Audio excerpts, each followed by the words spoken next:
తుఫాను దృష్ట్యా పునరావాస కేంద్రాల్లో ఉన్న ప్రజలకు రేషన్ పంపిణీని ప్రారంభించారు. మంత్రి నాదెండ్ల మనోహర్ గురువారం తెనాలిలో ఈ పంపిణీకి శ్రీకారం చుట్టారు. తెనాలి పట్టణం పెదరావూరు గ్రామంలో పునరావాస కేంద్రాల్లో ఉన్న ప్రజలకు రేషన్ సరుకులు పంపిణీ చేశారు. జిల్లాలో 153 పునరావాస కేంద్రాల్లో 4553 కుటుంబాలకు చెందిన 9451 మంది ప్రజలకు పునరావాసం కల్పించారు. రేషన్ కిట్లలో 25 కిలోల బియ్యం, 1 కిలో చొప్పున పంచదార, కందిపప్పు, బంగాళదుంపలు, ఉల్లిపాయలు, పామాయిల్ ఉన్నాయి. ఈ సందర్భంగా మంత్రి మాట్లాడుతూ విపత్తును సమర్థవంతంగా ఎదుర్కోవడం జరిగిందని పేర్కొన్నారు. అధికారులు అందరూ క్షేత్రస్థాయిలో ఉండి పర్యవేక్షణ చేశారని అభినందించారు. కలెక్టర్ ఏ తమీం అన్సారియా మాట్లాడుతూ జిల్లా యంత్రాంగం సమష్టిగా సమర్థవంతంగా పనిచేయడంతో ఎటువంటి ప్రాణ నష్టం జరగలేదన్నారు. తుఫాను అనంతర చర్యలు చేపట్టామని అన్నారు. జిల్లాలో రేషన్ కిట్లతో పాటు కుటుంబానికి గరిష్టంగా 3000 రూపాయలు నగదు పంపిణీ పారదర్శకంగా చేస్తున్నామని అన్నారు.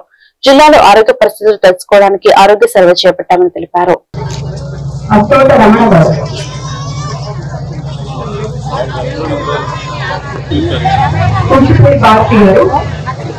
తర్వాత జొంతపూడి వెంకట లక్ష్మీరావు,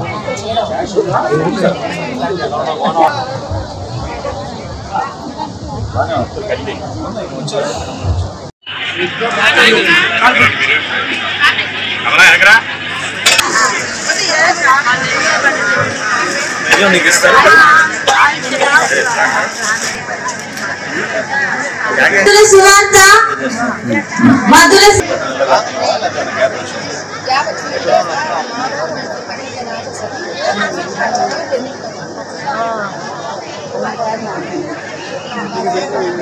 అటు వచ్చారా మీరు 5 ప్లేట్ వచ్చారా